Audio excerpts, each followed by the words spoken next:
so here's our breadboard. The way the breadboard works, it is a fast way, and even though I'm recording, guys, you guys can still ask questions and stuff. It's just a fast way to make connections. So if I want to connect a resistor to this LED, I mean, I got to physically connect them somehow, right? So I mean, I could solder it. I could put them together and twist them up, but I'd somehow need these to be held together, right? The breadboard is going to do just that. But you can't plug the two ends you want to connect anywhere in the board. There's only, certain places where we're making a connection. So we got to understand the board. So the way it works is you've got 5 holes, and just here, let me rotate it maybe. I generally think of looking at it this way. Okay, you've got 5 holes that are all connected to a metal bar underneath right here. So any of these 5 holes, if I plug 2 wires into them, I've in essence made a connection. There's a ridge, which is a break to that metal bar going across. So these are a new set of 5 holes. Okay, so if I plug in a wire, let's go to a numbered one. Say in row 34, if I plug in a wire here and then another wire here on the 35 over here, have I connected them? I have not. Okay, so I have to get them on the same side if I want to actually make a connection. So am I in the middle one? So if I had where 35 was zoomed in on, so if I get a wire from the LED there, okay, and then I get a wire from the resistor there, the breadboard is my extra set of hands. It's holding, right, so I don't have to, and it's making a connection because they're both connecting a common piece of metal. So instead of solder or twisting these, right, we've got this connection where the electricity can go, from the resistor, let's say, and then into the LED. And so hands-free now I can let go and just it holds it. But it's not soldered, so it's not permanent, so I can unplug it, right? So it's a way to prototype and kind of, mock up circuits before you would ever solder and make something permanent. So it's a way for prototyping your circuits. All right. Now, not only do we have these little rows of 5, we have, let me zoom out, I guess, a little bit. We have, on the outsides, we have the plus and minus. This is one long, even though there's a little break, this plus column is one long metal bar that goes all the way down. So we have the convenience of being able to connect things without having to get them physically close together as well. Okay? So what they've done when they've created this breadboard is really they've gotten like, a lot of times when you buy a breadboard, or like the ones we use in PAE, I guess. So the PAE is the ones you guys use. Same thing, they're just a lot smaller. We had a couple of those long columns. We had one on each side, and then we had the rows. Okay? But I don't know if you can see, these are really like multiple things that are already kind of taped together. Like I can take this off the side and just break that off. So I can break this up. So they've given me kind of these middle sections, with the ridge down it and the rows. And they've just alternated, a long strip, that, etc. And then they put another one of these on top. Super helpful. So, all right, this is for everybody. One of the things that can be nice to do is to kind of get power to your entire breadboard. Okay? We are going to use, for right now, we're just going to use these little 9-volt battery wire harnesses that I made. I soldered some solid wire onto the tips of what was braided wire. The braided wire is harder to plug into stuff. You kind of twist it, but it's still separate. So I simply made a solder joint and got you some solid wire that you can plug in. So that's going to be the way to kind of send power from our 9-volt battery to our board. We'll be able to plug that in. So by doing that, say here, I've powered this strip. So I can grab power from any of the red or black, right? Kind of power and ground. Now, if I want to power this whole board, I could take little pieces. This is not going to be, I'm sure, this is the right... You guys see my lack of finger strength trying to strip these fast. Okay. And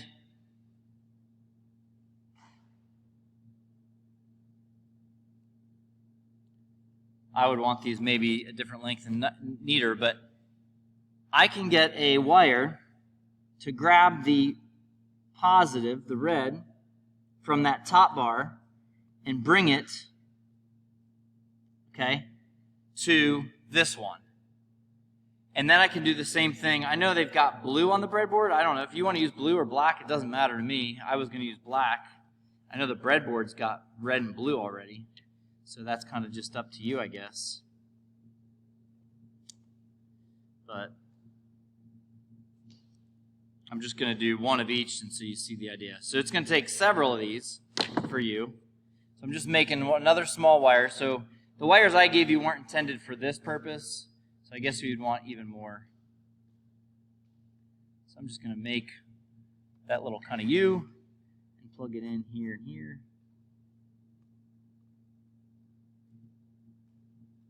Now that one doesn't lay as flat. I really want these to lay nice and flat. These would be almost permanent for me. So what I do is I would get all of these strips powered off of here. And then I've got access to ground. I can work down here easily because I've already got power running all the way down here, so I could easily kind of pick up power and ground and work here if I want to. Does that make sense? So I guess I'd need 1, 2, 3, 4 of these little jumper wires to get those down. And generally we're trying to get these trimmed and cut so that we can have a really nice flat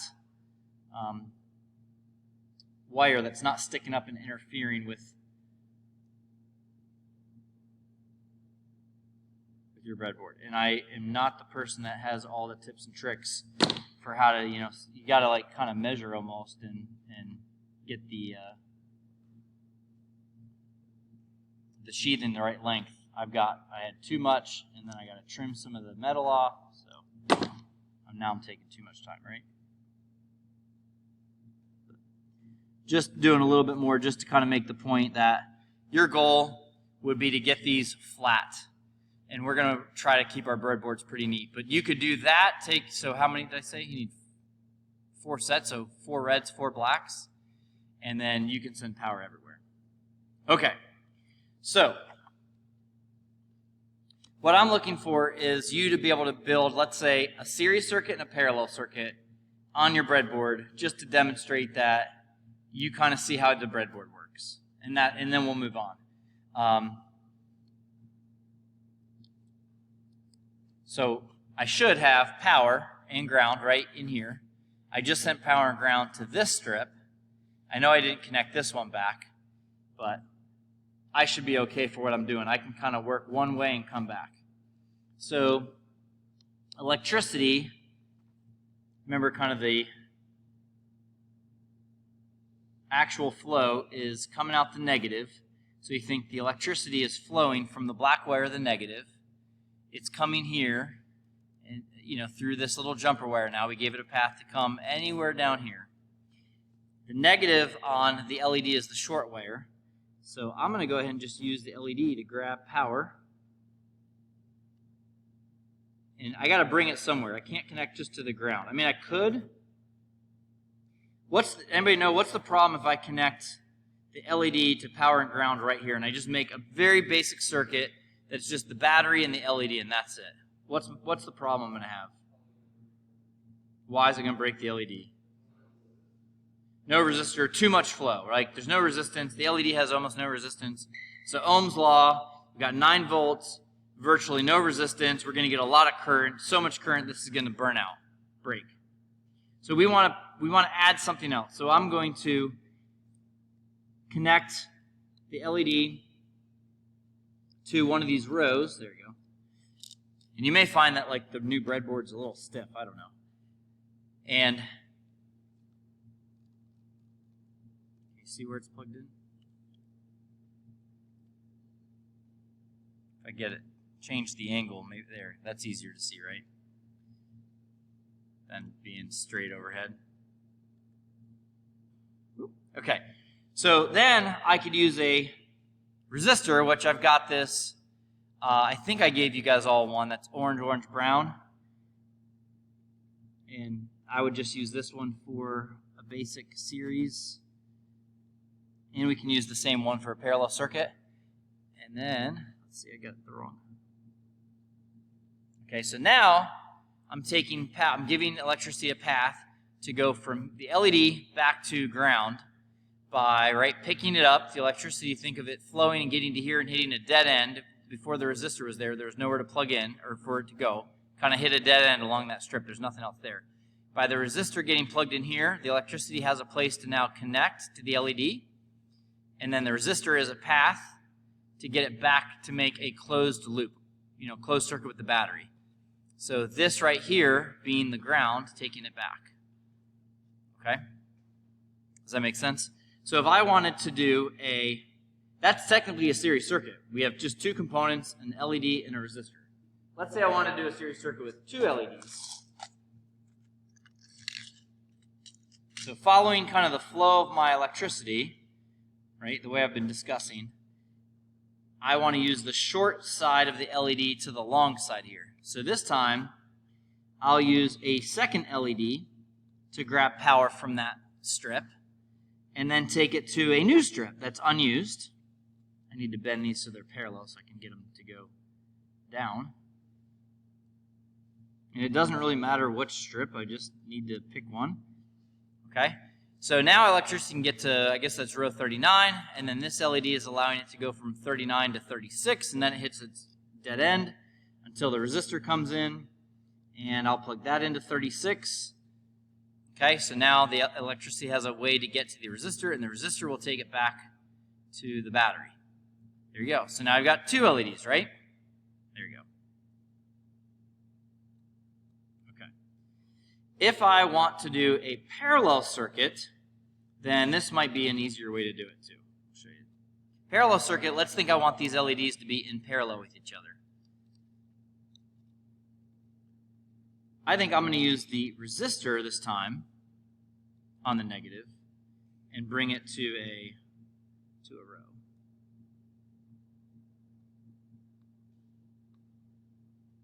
My resistors, here we go. One cooperating. Okay, now, what row am I in? 41. Now, on 41, I can pick power up with the LED, but I don't have to have only one LED that comes off of that row. I can have two. So I can have electricity have a chance to go from from 41, the resistor, into this LED or into the other one. And I went ahead and plugged both of these in the same place. That way I only need one jumper wire. I'm going to need to get both of those to connect back to the positive. So instead of making a new wire, just for rapid prototyping, I don't have to take the time to make these wires perfect and super small. Let's see, hopefully I don't grab one that's too small already. No, this should be fine. But I just need another jumper wire. So you guys have lots of wires that you've already cut and stripped. And you get that one to connect back. So now this should be in parallel. All right, so that's hopefully, does that make sense? Do you guys have any questions? Starting to see how, those are pretty bright, how the breadboard's working, how to make connections. You'll figure it out as you're going, I'm sure, figure out where your questions are, if it's not working. All right, let me show one more thing. So I didn't have time to keep you guys all your multimeters full. But we have multimeters here in the classroom, and you can always wipe them down and spray them with the hand sanitizer spray right here. We got, so you feel free, so we're on video. We're going to clean things. Let's look at how to measure a few things with the multimeter tool real quick while we've got an active circuit right in front of us. So voltage is easy with a live circuit. On my multimeter tool, we have two V's. They stand for voltage. One of these symbols is for alternating current, and one is for direct current. So this one with the wave is alternating AC. That's what you have in your house, what we have in our walls here. But we're working with a battery. A battery is going to be DC current. So we're going to turn this to the voltage with the line and the dots. And you may get little teeny readings, but those are super small. It's in milli. So, it's like nothing, 0.01 volts. So it's technically sensing some voltage in the air. It's just so close to me and I'm so electric. Something, I don't know. Okay. All right, so it's actually counting down to, now counting back up. But anyway, ignore that. So don't worry about that. Not a concern. All right, so for measuring voltage, we are simply going to grab our two probes and put them across components, and we'll get the voltage drop across there. So I have a 9-volt battery. I'm going to see what is the voltage drop across the resistor if I touch that. So it's 7.38 volts across that resistor. If I change the direction of the probes, the only thing that will change is the sign of my value. So that's positive 7.3, where before I didn't point out we should have had a negative, right? So there's a negative. All right, if I go across one of the LEDs, trying to be careful not to, touch other stuff. And the red lights in my eyes are... All right, so that is giving me... Oh, I'm not touching the right place. Something. Not getting a good connection. There you go. Okay, 1.9, so almost 2 volts. So just for rounding's sake, we had about 7, right? And about 2. And 7 plus 2 is what? 9. These two LEDs are in parallel, so they should be equally pressurized with voltage. So from the front of the LED, or the resistor, to the back of the LED should be the full 9 volts. So there's 9 volts. If I go to the other one, that should be 9 volts. If I go across the two LEDs, like individually, this one should have the same voltage as the other one. Okay? All right, now if I change this so that it's in series, I'm going to unplug one of the LEDs, and then instead of this jumper wire, I'm going to use an LED to pick up the power from the first LED, and then I'll use the jumper wire.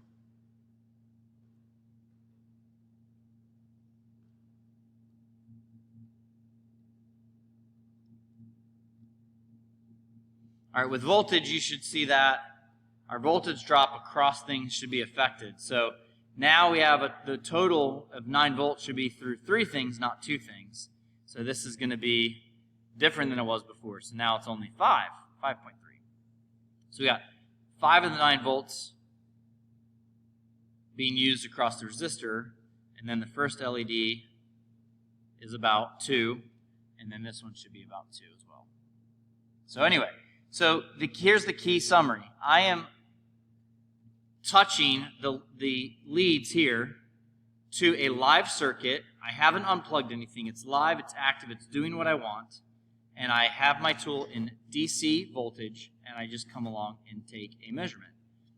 So voltage, you can do that. If we measure current, it's different. So current, we're going to measure in amperage.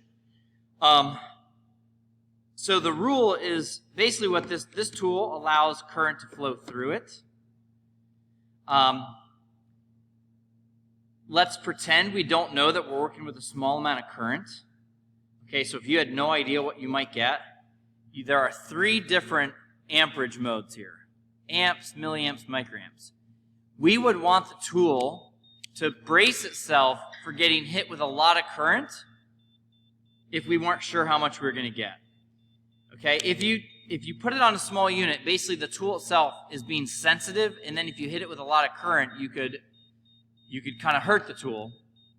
This one's got some built-in protections, but you could damage or blow a fuse on a multimeter. So in general, we start with the bigger thing and say, get it to kind of brace to get hit with a lot of current, and then if it's not really reading because the number's so small, then you can change its sensitivity down and try to be more sensitive. So being more sensitive means it's not able to withstand as much current. And this multimeter is nice in that it's telling you where to plug the red plug-in based on what we got in. So I know we're not going to hit with 5 amps, so I'm going to put it on milliamps. And let's just see what it reads on milliamps. So now, this is, I got to be careful. I'm going to touch, this is not the right way to do it. So I'm going to go ahead and touch the probes on either sides of an LED. I don't want to do the resistor for a reason, but this is going to do something. Shit. Turn my light off. Why does it turn my light off?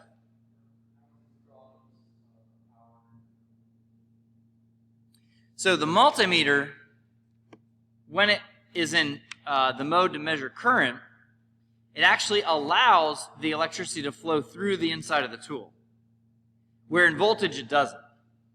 So right now I'm basically creating a short circuit around this LED when I touch the two sides. So electricity gets to choose, should I go through the probes, through the tool, or should I go through the LED? Now the LEDs don't have a lot of resistance, but it has more resistance than the tool does. And so it's saying, I'm going to take the path of least resistance. So why go through the LED if I don't have to? You gave me a shortcut.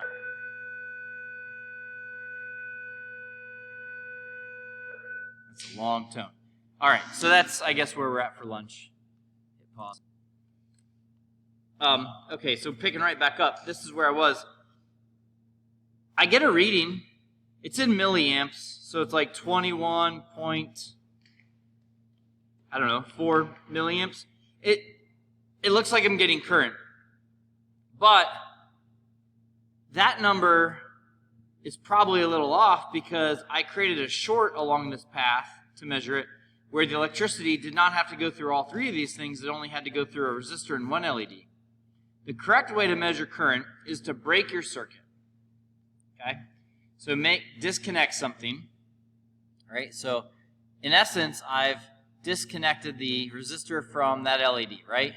So if I just fix that break, just tap them instead of using the breadboard to hold them together, if I just touch them together, you can see that I fixed the circuit.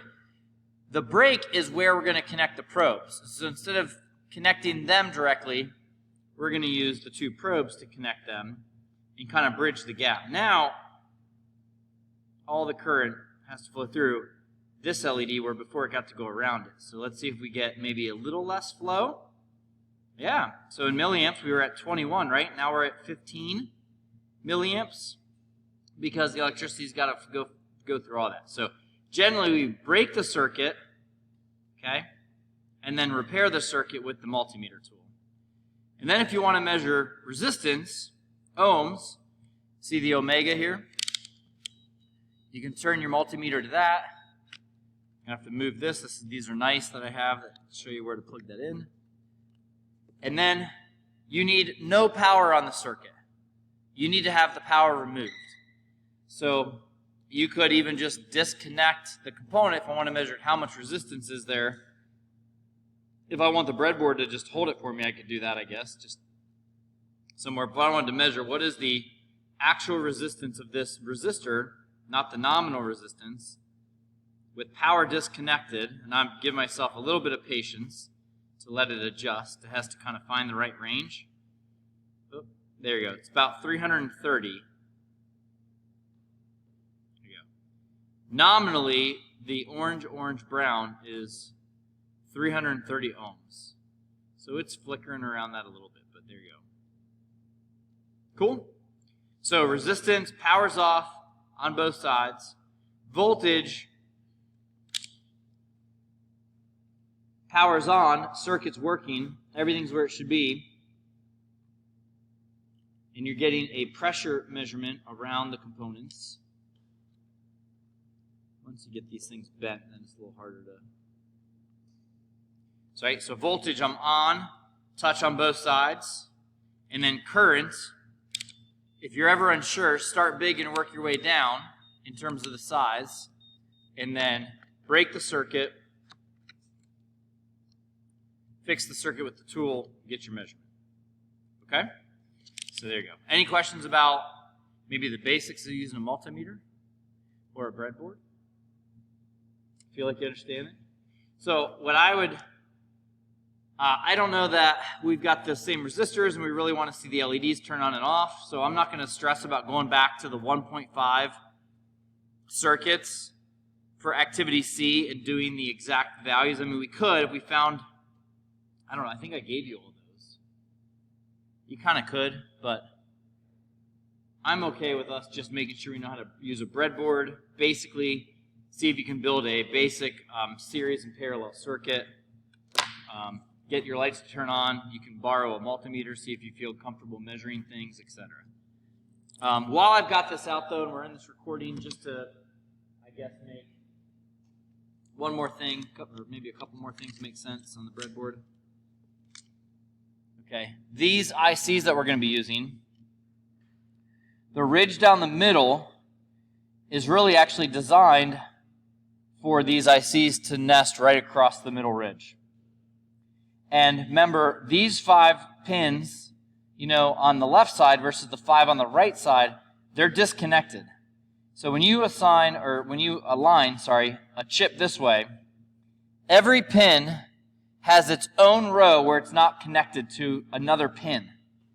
We don't want to create a short circuit where we, in essence, have connected one pin to another. If you were to try to put one of these on this way, it's not going to work very well. But all the pins going in the same row, in essence, you're tying them together. So it's almost like there was no need, right, to have separate pins if we were going to just turn around and tie them together. So the breadboard layout is designed to lay things across the ridge like that. So you guys have, I don't need to get all this stuff out, but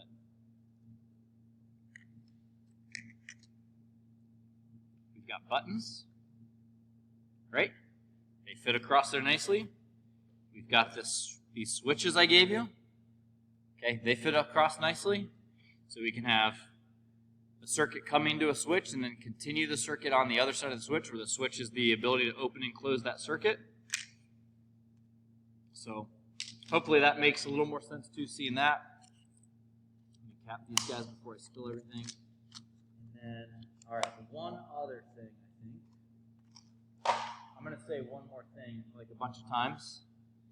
So it's going to be more than one thing, right?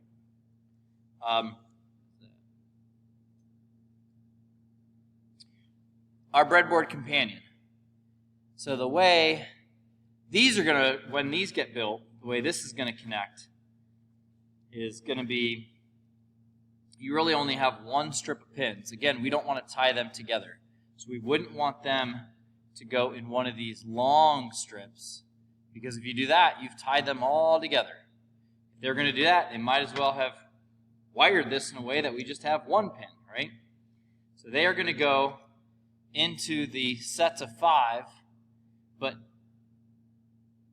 you got to kind of, I'd put them in like, I guess if you see that there's a column header. So column A, if you keep them on the same column, then the board itself won't overlap the rest of the rows, and you still have the ability to grab power or ground or whatever and take it where you need. Okay?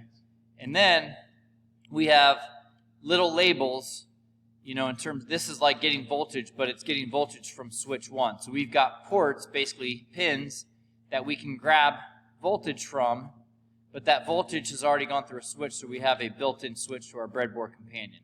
We've already got in some built-in indicator lights. We've got some pins that are just constant ground, and where 0 volts is a ground, 5 volts, constant volts. We've got a clock signal that's already going to run for you. So there's a 555 timer that's going to be clocking. So we can... Anyway, this is just at least the orientation on the breadboard, how you're going to plug it in. Hopefully that makes sense. So if you plugged it in too far, you can't even access any of the things. So you really kind of got to get it in. Maybe you can still access stuff if you get it in column B, but I think if you go to C, you're hiding everything. So that's that. I know we don't have these soldered yet. I'm trying to think, for the people that have little things on soldering this, when you have 2 independent pieces of metal that get soldered for your battery, and if you actually read the instructions as you go, they do tell you to have the battery clipped in as you solder it, so that you make sure that when they're soldered and locked down, they're aligned and kind of coplanar enough that your battery's in there. If you try to solder them independently, they can do this, and then you can't get the battery in. So you need them to be spaced and seated right. So just have the battery connected as you hold those there and solder those in. That's one of the main things. I feel like maybe there's been some other little things I've answered questions as people are starting to work on these. But you can see we've got an LED that's the indicator of our clock signal. So that's your 555 timer going. And we'll be able to pick up that clock signal and use it to our advantage making circuits. So, cool. All right. Well, there you go. Little intro day.